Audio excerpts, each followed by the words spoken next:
Today's topic on Spotlight on Digital Forensics. 1974,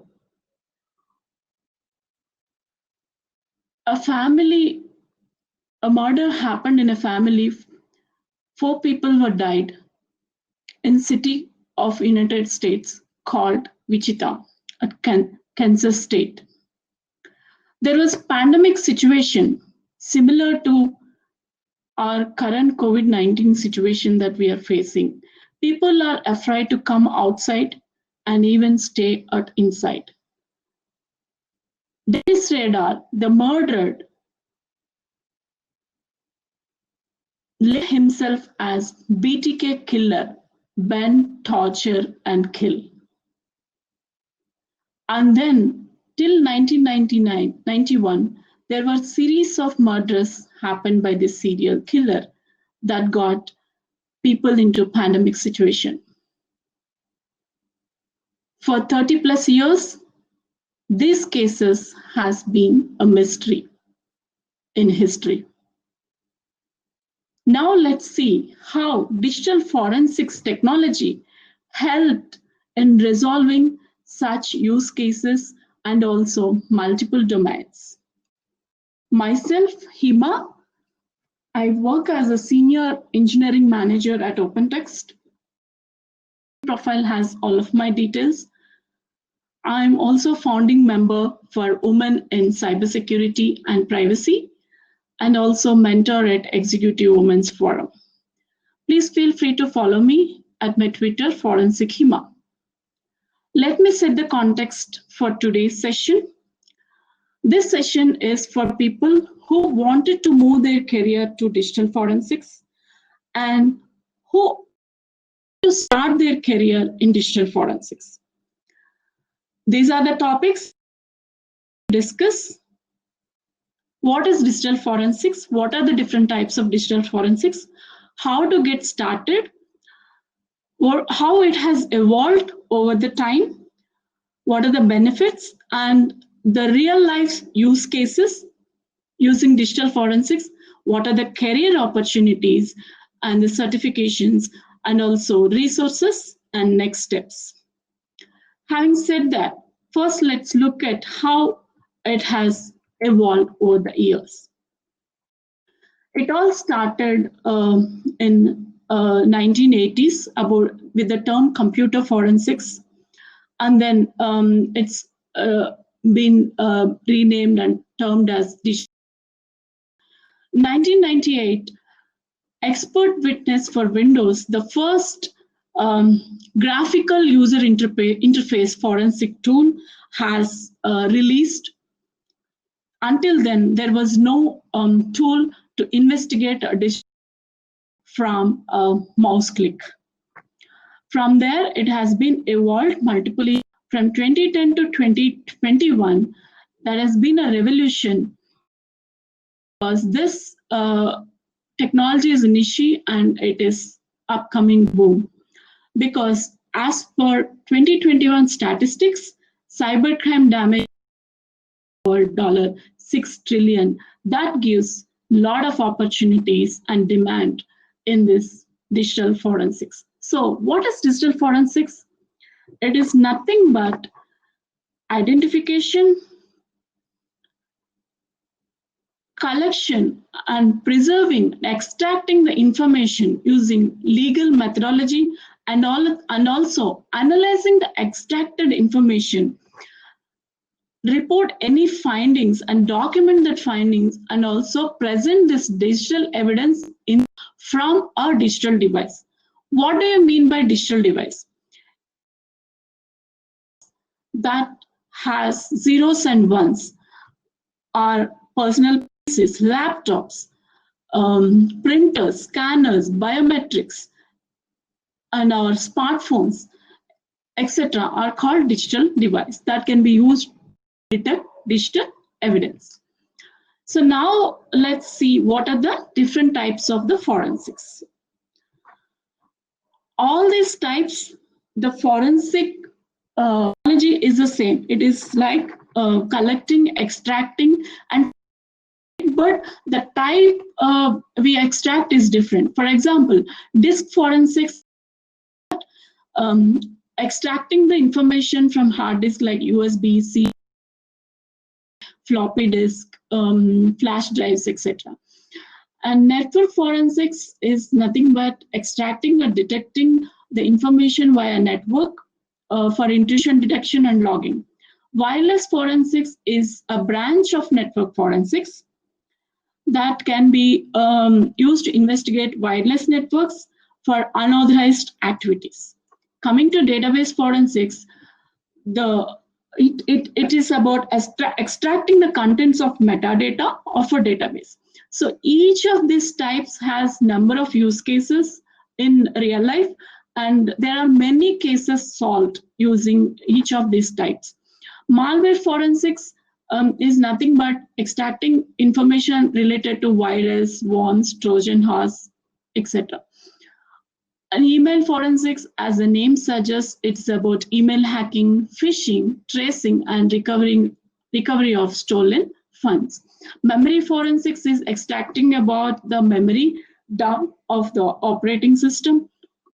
And mobile forensics is all about extracting your contacts, deleted data, emails, texts, pictures, video recordings, etc. And browser forensics, it's most widely used in many of the cases. It's about reading the web browser history, whether it is in mobile device, tablet, or notebook, or desktop. And there are multiple criminal cases resolved using browser forensics. To talk about it, there was an incident happened. A mother killed 2-year-old baby in United States. And then they were able to identify the accused mother that based on the history of web browser that she has searched before the killing of the baby. She has searched on internet about chlorophyll. So based on that, they were able to identify. Similarly, a person killed his wife and new unborn son. And based on his browser history, the forensic investigators were able to create evidence and identify that this person is the one who killed the wife and the unborn son. So not only this, there are a number of use cases, right? It's because this technology, using this technology, there is almost any case can be solved. Why? Because 95% of the time, any crime involves a digital device, right? Mostly we use smartphones and laptops and devices. So it has usage in multiple domains, like in corporates, workplace, government agencies, police departments, intellectual property theft, terroristic attacks especially, and forgery, medical investigations, insurance documents. Some people will claim fake insurance documents, get the medical reimbursement, right? All these things can be detected using digital forensics, and we can create the evidence as a forensic analyst. And regulatory compliance, law enforcement, even in employment disputes, and also fake experience documents people create. If we read the metadata of the document, it's very easy to find out if it is a fake or a real. So out of all these use cases, I'm going to talk about the well-known use cases, right?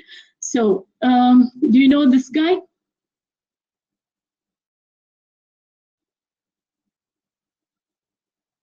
Yeah, all of us know him, right? Mark Zuckerberg, who is like CEO of Facebook, multimillionaire, where most of us are using his Facebook for social networking, things like that, right? So he, a New York-based entrepreneur, Paul, filed a lawsuit against Mark, claiming 50% of stake in Facebook ownership, and also claiming millions of dollars from Mark.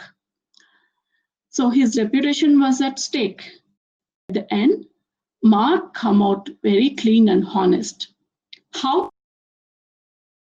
Because of the digital forensics and email forensics that we discussed earlier slide. So forensic investigators examined Mark emails 2003 and created evidence that there is no such or the communications happened for Facebook ownership.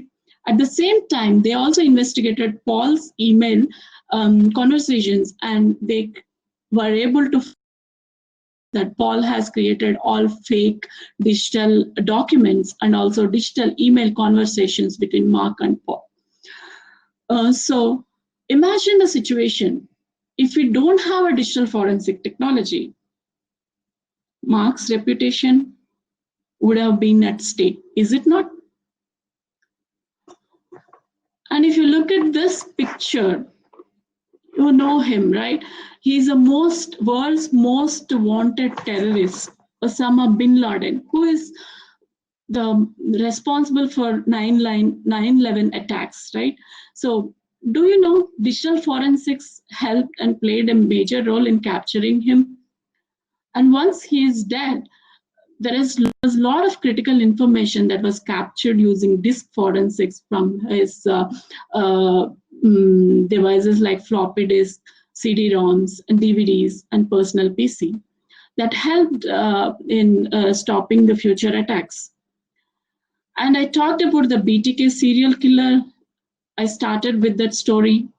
It's a real life story, and there was also a Netflix movie about this story, and this has been a mystery for 30 plus years. But how did it has solved after 30 plus years? Dennis Ritchie has sent threatening messages to police in a floppy disk. That floppy disk has a deleted document. When forensic investigators investigated the metadata of the deleted document, they read the data of the data and was able to find the author of the document, the name of the killer as Dennis Rader, and also the location from which it was created. So based on that, this was been a turning point in the story, and then he was arrested, and he was guilty about all the 10 murders and he has done, and in fact he was planning to do one more. Here are some of the statistics. 2020, roughly 200 billion connected device everybody is going to use. That gives critical need and for the digital forensic domain. By 2021, $6 trillion is expected to be spent globally in cybersecurity. That gives a number of opportunities in terms of digital forensic field. The market forecast is such that by 2022, it is expected to grow $9.68 billion as opposed to 4.62 in 2017. So with this growing statistics in digital forensics, there is huge demand and need for the digital forensics. Now you understood the need and also the domains and the benefits. Now, Hima, how do we get started, right? So digital forensics is all about extracting the data. So in order to extract the data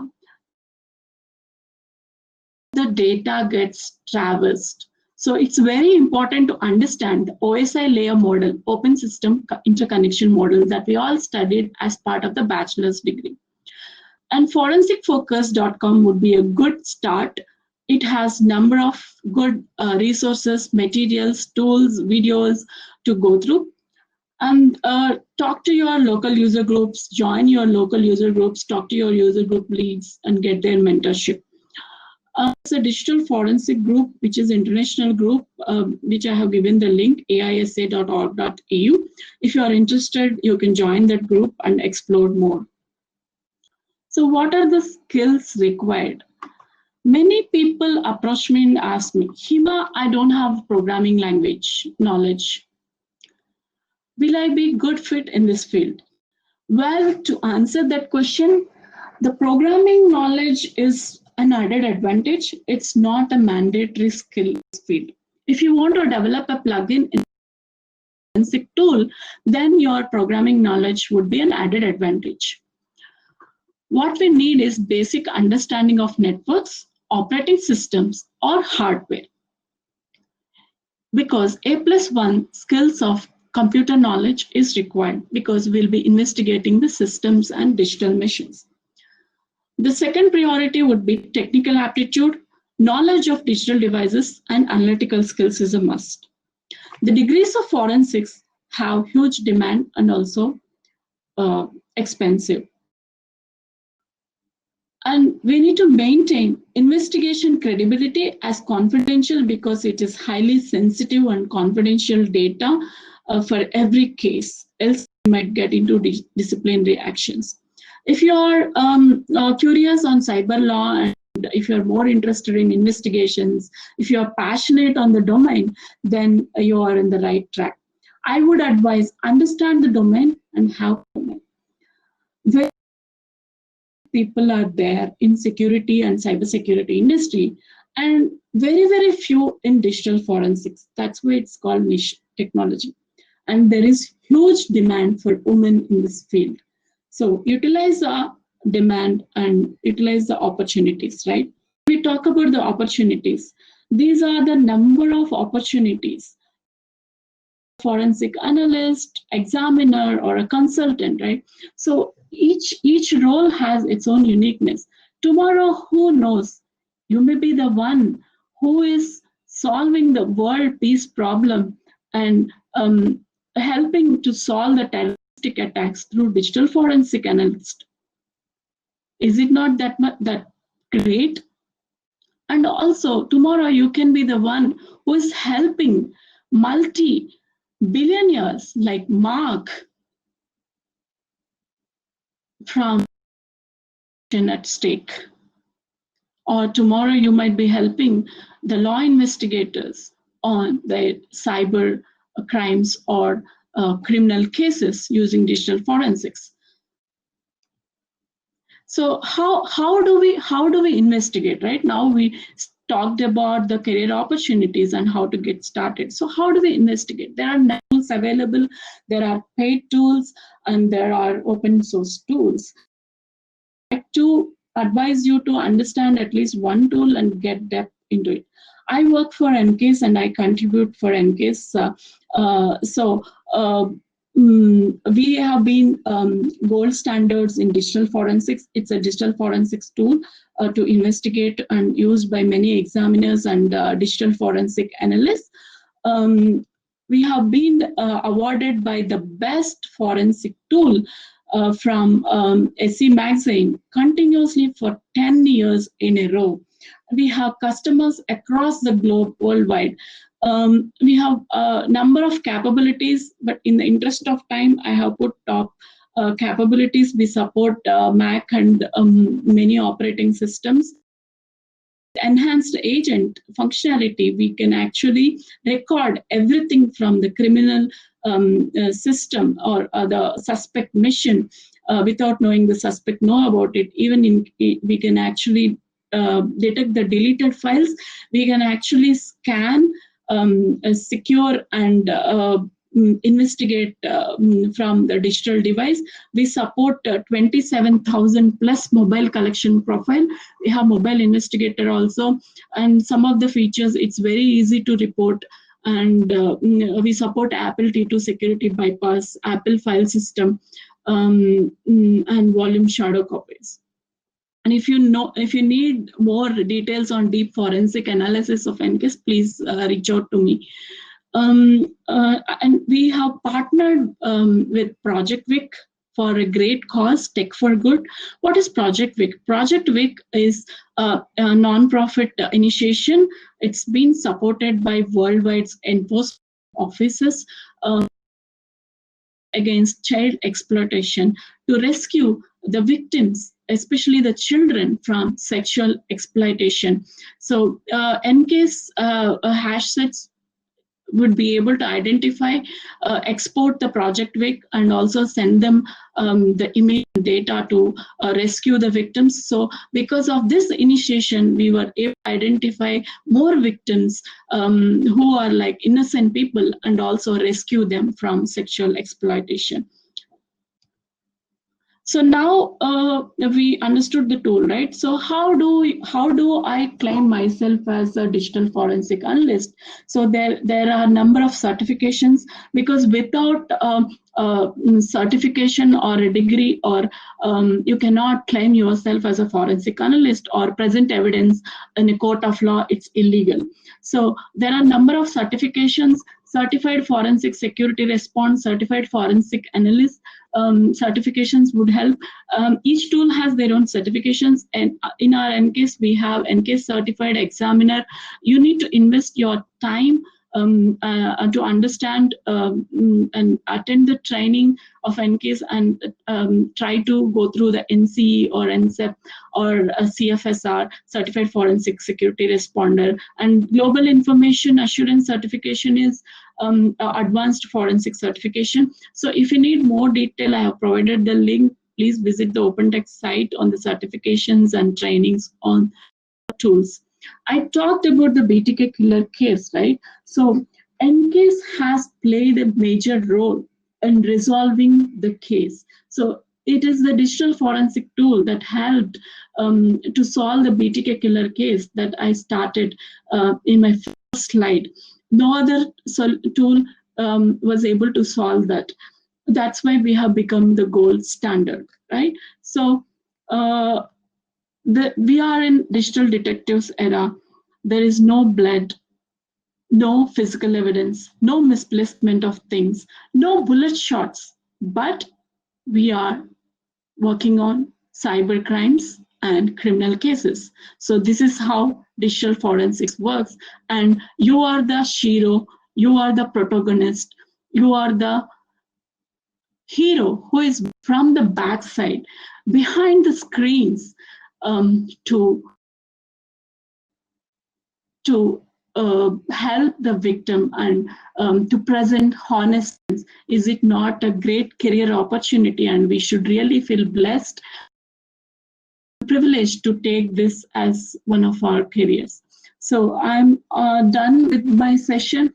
To summarize, we talked about digital forensics. What is it? Is a branch of cybersecurity, branch of forensic science, about preservation, identification, extraction, documentation of digital evidence that can be presented in court of law. And we also discussed about process and evolution of digital forensics, different types of digital forensics, how to get started requires, a number of use cases, including the famous terroristic attacks, Bin Laden, Facebook CEO's case, and also the BTK killer case that has a movie, and multiple domains we explored on the types of forensics and also career opportunities. So as a next step, since you attended this session, I would request you to explore more on the forensic technologies, on the NCASE tool or any of the tools, and also on the certification side, so that gives you a branding as a digital forensic analyst. And once you have the skill, you can actually get started. Close it. If you have any questions, I would like to take.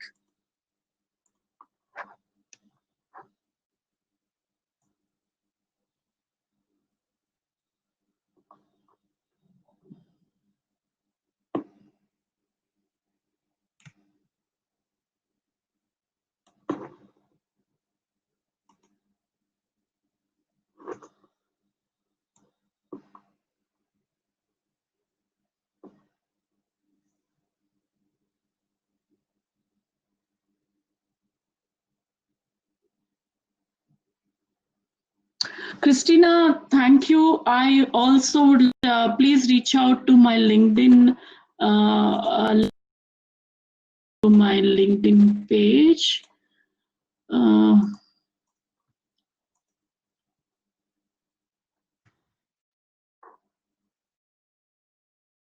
In fact, this technology is like ocean. I only know drop in the ocean. I'm also learning. So we can help each other and learn more and connect with me on my LinkedIn. I hope this session is useful.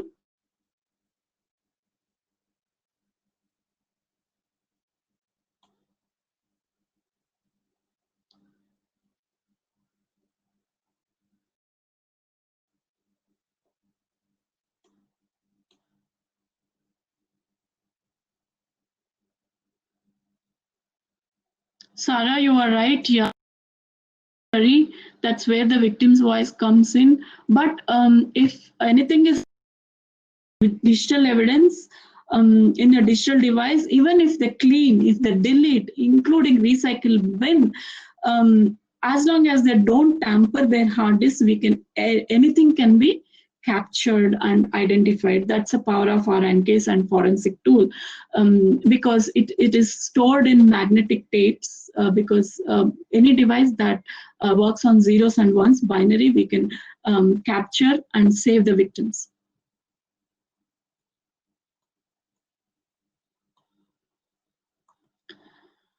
Hi Nadia, nice to meet you. Digital forensics and security with data scientist is like emerging technology. I would like to connect with you. Please feel free to send me your LinkedIn request. Hi Bhavya, pleasure to be part of this conference, and yeah, please feel to reach out to me. LinkedIn, there are a lot of opportunities which you might be getting, because as through WISP, Women in Cybersecurity and Privacy, we have been mentoring the many rural women and helping them to get trained in cybersecurity and help in uplifting in their career.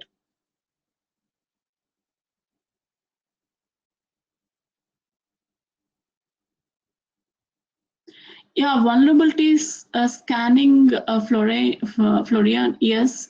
Yeah, we can use it based in forensics. You can reach out to me for more details.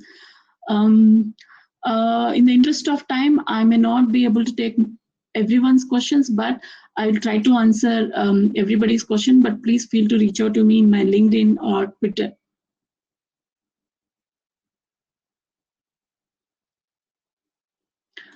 You can get NCASE certified as an NCASE expert without actually selling NCASE as a reseller. I don't know what do you mean by NCASE as a reseller, but there is a predefined NCASE training and predefined certification course where I think you need to spend at least like 3 to 6 months in understanding the depth of the tool, right? So I'm not sure because I'm from engineering and development team, but I can get back to you on that. I'm not sure without a reseller if you can get the certification. But for us OpenText employees, we can get the certified, right? So I can get back to you on that. Thank you, Neha. I'm glad that it helped. Could you share the deck? Neha, sure. I think the session is recorded. Once Anna sends me the link, I can share you the recording. I think that would be better. Lena, I'm glad that you are excited. I'm working with so many women to get them into forensics and cybersecurity. It helped, and you are excited.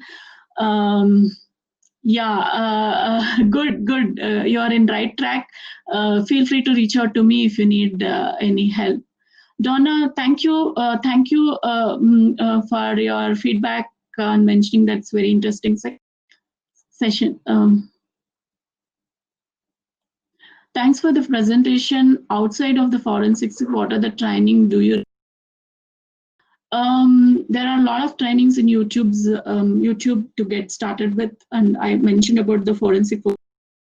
In that there are a good number of video tutorials to get started, and we have open source tools. If you want to explore more, you could, but please reach out to me, Shainsa, online through LinkedIn. I can help you.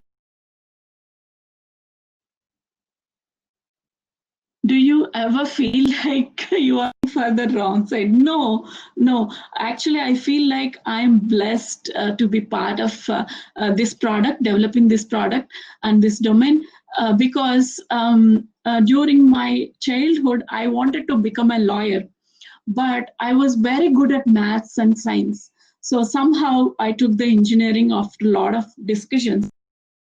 Time, the most interesting and fruitful career was engineering. Now I think I was blessed and I got this opportunity as a digital detective or work in digital forensic field that helped me to explore more on my passion. I really feel blessed. I never felt like I was in wrong side.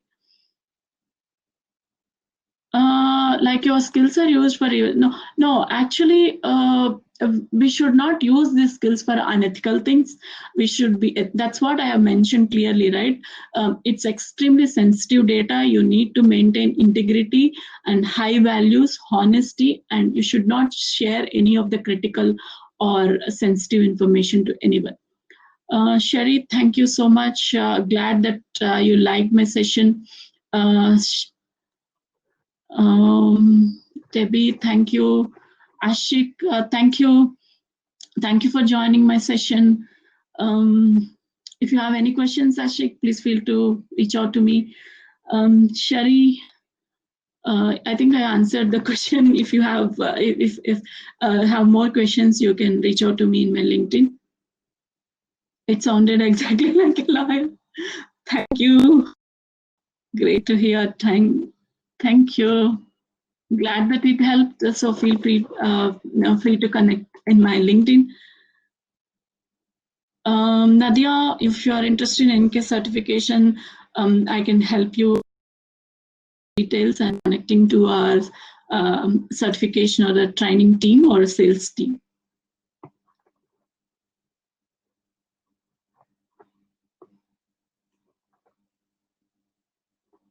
So any other questions?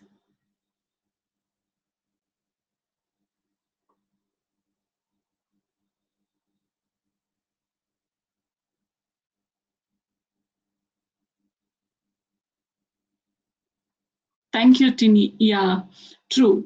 Here, we should be very neutral in this field when you're investigating. We are not biased towards anything because it's all recorded, right? Even the deleted, once you send a WhatsApp message and delete it, it's stored in the WhatsApp server and also in your device. So there are a number of mobile forensic tools where you can actually easily extract the data and get it back. So it's all based on the proof, statistics, and numbers, right? So, we can't cheat the truth, right? Anyway, even after 30 plus years in BTK killer's case, the truth has evolved, and that guy has living a normal life. He has two lives. One is with his wife, son, and daughter, and the other thing is doing all these things without knowing his family. So that was been like a surprising thing for everyone. You should watch that movie.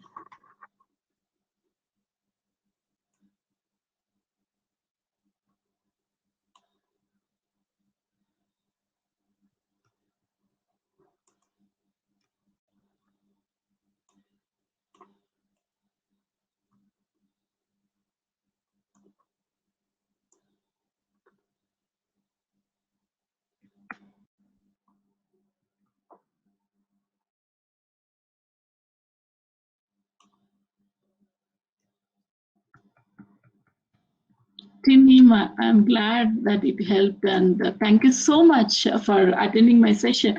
Thank you all for taking time in attending my session. Thank you, Anna, for giving me this opportunity. Thank you all. Stay safe, be safe.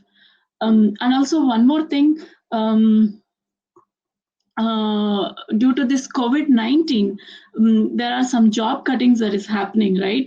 And people are getting scared. But there is no job cuts for forensics, or there are no this situation for cybersecurity field, because that gives many opportunity for attackers, because we are all got digitized and using systems, and that's giving us more find out and resolve more cybercrime cases. So that is an opportunity for us. So especially I wanted to emphasize for women in this field, there is huge demand. As per payscale.com, in 2018, the average salary paid for forensic investigators or for people in forensic field is $69,000. Is it not a good amount of money? And if you are in the top 10%, it is like $1,10,000 or something. And this is 2018 stats. Now it might be more than that. So it has number of opportunities for us in this field. So utilize and use it for the right purpose. And thank you all. I'm glad, Lena. Thank you for the feedback. Thank you so much. I'm glad it helped. Do connect me in LinkedIn, and let's keep in touch. Stay safe and be safe during this lockdown.